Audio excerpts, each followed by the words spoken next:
तो आज हम लोग एक और गवर्नमेंट की इंटर्नशिप की बात करने वाले हैं। ये इंटर्नशिप रहेगी सेंट्रल गवर्नमेंट के अंदर और ये इंटर्नशिप निकल के आई है मिनिस्ट्री ऑफ एजुकेशन के अंदर।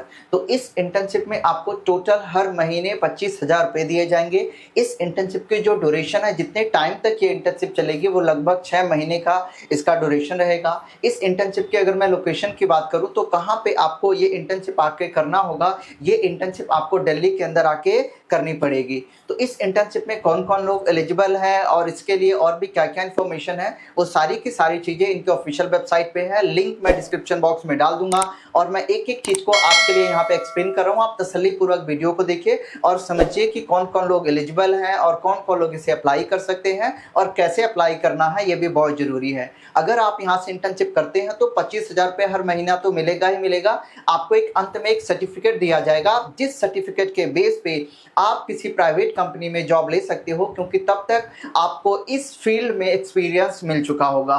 तो एक्सपीरियंस के बेस पे आप प्राइवेट कंपनीज में जॉब ले सकते हो। ये फायदा होता है इंटर्नशिप करने का। तो देखते हैं एक एक इन्फॉर्मेशन को। मैं ऑफिशियल वेबसाइट पे आपको लेके चलता हूँ। देख लीजिए, ये इनकी ऑफिशियल वेबसाइट है। यहाँ पे लिखा हुआ है Indian Council of Social Science research, इसी के अंदर, और ये आता है मिनिस्ट्री ऑफ एजुकेशन के अंदर। ठीक है, तो ये मिनिस्ट्री ऑफ एजुकेशन के अंदर है और इसी के अंदर आपको इंटर्नशिप करनी है। देख लीजिए, यहाँ पे लिखा हुआ application are invited for full time internship position at Indian Council of Social Science Research के अंदर। ठीक है, ये रहेगा आपके न्यू दिल्ली के अंदर। अगर हम आगे बात करते हैं, देख लीजिए यहाँ पे लिखा हुआ है नेम ऑफ पोजीशन रहेगी आपकी इंटर्नशिप। टोटल 25 स्टूडेंट को सिलेक्ट किया जाना है। 6 महीने तक आपको इंटर्नशिप करनी रहेगी। स्टिपेंड आपको 25,000 रुपया पर मंथ आपको दिया जाएगा। ठीक है, तो आगे चलते हैं। अगर आप यहाँ पे इसको नीचे स्क्रॉल करेंगे तो यहाँ पे आपको पता चलेगा कि कौन कौन लोग एलिजिबल हैं। देखिए, एलिजिबिलिटी के लिए इन्होंने सिंपल बता रखा है। अगर आप एमए कर रहे हैं या फिर एमएससी कर रहे हैं, मिनिमम 55% से। अगर कर चुके हैं तो भी ठीक है, अगर कर रहे हैं तो भी आप अप्लाई कर सकते हैं। देख लीजिए यहाँ पे लिखा हुआ, अगर आप एमए और एमएससी कर रहे हैं, कितना 55% मार्क्स मिनिमम आपके होने चाहिए। कौन से स्ट्रीम में, सोशल साइंस में, ह्यूमैनिटीज में या फिर इंटरडिसिप्लिनरी स्टडीज में। आप ऐसी कोई स्टडी कर रहे हैं जिसमें सोशल साइंस आता हो या फिर ह्यूमैनिटीज भी आता है, तो भी आप एलिजिबल हैं और अप्लाई कर सकते हैं। तो कौन कौन लोग अप्लाई कर सकते हैं? अगर आप एमए कर रहे हैं या फिर एमएससी कर रहे हैं, किसके अंदर, सोशल साइंस के अंदर या फिर ह्यूमैनिटीज के अंदर, या फिर आप कोई और सब्जेक्ट कर रहे हैं पर उसके अंदर सोशल साइंस और ह्यूमैनिटीज भी एक पार्ट है, वो आता है, तो भी आप अप्लाई कर सकते हैं। तो पर आपके जो मार्क्स होने चाहिए वो 55% से ऊपर होने चाहिए, उससे कम नहीं होने चाहिए। ठीक है, तो यहाँ पे देख लीजिए लिखा हुआ है, अगर आप एमए कर रहे हैं या फिर एमएससी कर रहे हैं और आपके 55% मार्क्स हैं तो आप अप्लाई कर सकते हैं। किसके अंदर एमए और एमएससी करना है आपको? सोशल साइंस के अंदर, ह्यूमैनिटीज के अंदर, या फिर इंटर डिसिप्लिनरी स्टडीज। क्या होता है कि जिसमें एक पार्ट होता है जिसमें आपको सोशल साइंस भी पढ़ाई जाती है या फिर ह्यूमैनिटीज पढ़ाई जाती है, तो भी आप इसमें अप्लाई कर सकते हैं। ठीक है, ये आपको ध्यान में रखना होगा। और वहाँ पे क्या क्या स्किल आपको ज़रूरत पड़ सकती है, देख लीजिए। ये रिसर्च के लिए एक टेक्निक, एक मेथोलॉजी का यूज करेंगे। उस मेथोलॉजी का नाम होता है, यहाँ पे देख लीजिए लिखा हुआ, sound understanding of research methodology. तो इस मेथोलॉजी, ये भी आपको मेथोलॉजी आनी चाहिए और इस मेथोलॉजी का रिसर्च करने के लिए यूज किया जाना चाहिए। ठीक है, अगर नहीं आता है तो भी आपको अप्लाई करना, आप वहाँ पे सीख जाएंगे। ठीक है, आगे बात करते हैं। देख लीजिए, और इन्होंने क्या स्टैटिस्टिकल टूल्स आने चाहिए जो रिसर्च में जनरली यूज होते हैं डेटा बनाने के लिए। डेटा एनालिस्ट, आपको डेटा एनालिसिस करना आना चाहिए। किसका डेटा एनालिसिस करेंगे आप? सोशल साइंस से रिलेटेड डेटा को एनालिस करेंगे।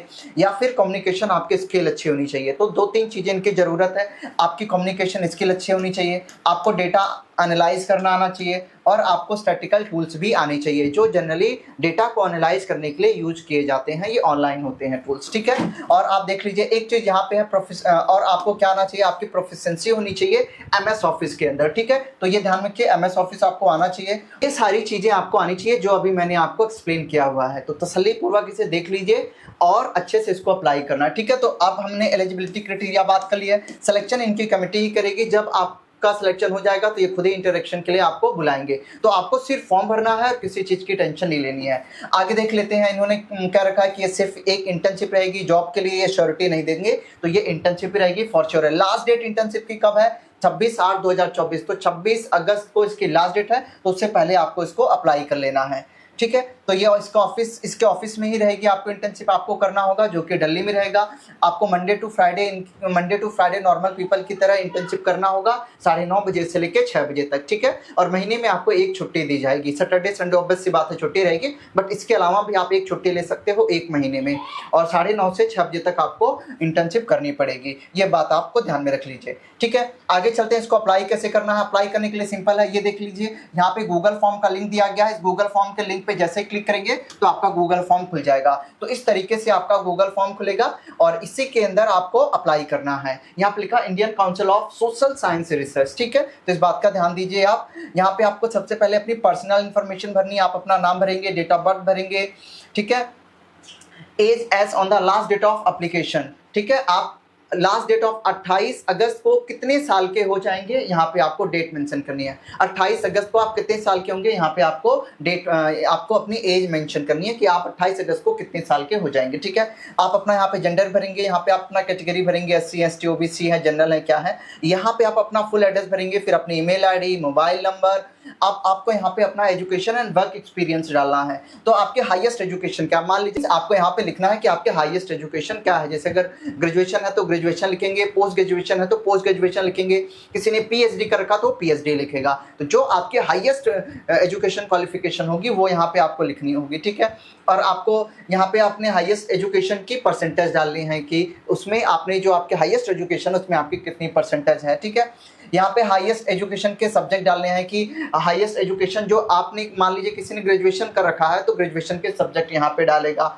अगर आपके पास वर्क एक्सपीरियंस है तो ठीक भरेंगे, अदरवाइज इसको नील भर देंगे या फिर नो कर देंगे। कंप्यूटर लिटरेसी, आपको क्या MS वर्ड आता है, MS वर्ड आना बहुत जरूरी है। यहाँ पे आपको यस ही भरना पड़ेगा, एक बात को ध्यान रखिए। कंप्यूटर लिटरेसी क्या आपको MS Excel आता है तो आप जरूर यहाँ पे भर दीजिए, ठीक है। तो जो आता है वहाँ पे आपको भरना है। और यहाँ पे लिखा हुआ क्या आपने UGC नेट को क्वालिफाई कर रखा है तो आप यस या नो भरेंगे, ठीक है। वहाँ पे स्लेट है, उस एग्जाम को आपने क्वालिफाई कर रखा है कि नहीं उसको भरना है। आपने JRF whether qualify NET with JRF, क्या आपने NET को JRF के साथ क्वालिफाई कर रखा तो आप यहाँ पे भरेंगे। ये आपका डिक्लेरेशन है, इसमें आपको कुछ नहीं करना, डिक्लेरेशन को अच्छे तरीके से पढ़ लेना है एक बारी। उसके बाद में आपको क्या क्या अपलोड करना देख लीजिए, यहाँ पे लिखा हुआ है PDF बना के आप क्या क्या अपलोड करेंगे। पहला तो आप अपनी एप्लीकेशन का फॉर्म होगा, सिंपल से देखिए, पहले आप इस पर क्लिक करेंगे। जैसे ही आप इस पर क्लिक करेंगे आपका एक फॉर्म खुलेगा। उस फॉर्म को आपको अच्छे तरीके से भरना है, ठीक है। या फिर आप उस फॉर्म को प्रिंट ले सकते हैं, फिर आप उसको अच्छे तरीके से भर लीजिए। वो फॉर्म को भर लेना है, फिर अपनी सर्टिफिकेट और मार्कशीट, अपनी सर्टिफिकेट या फिर अपने हाईएस्ट एजुकेशन की मार्कशीट वो, प्लस आपको अपना वर्क एक्सपीरियंस, प्लस आपको अपना अगर आप SC ST हैं तो उसका सर्टिफिकेट, इन सब का PDF बना के फिर आपको यहाँ पे फाइल में जाना है और एक एक करके अपलोड करते हुए चले जाना है। तो आपको ये सारे के सारे जो डॉक्यूमेंट्स है वो PDF फॉर्मेट में आपको यहाँ पे ऐड फाइल पे जाके अपलोड करने होंगे। तो इस बात का आपको ध्यान में रखना होगा।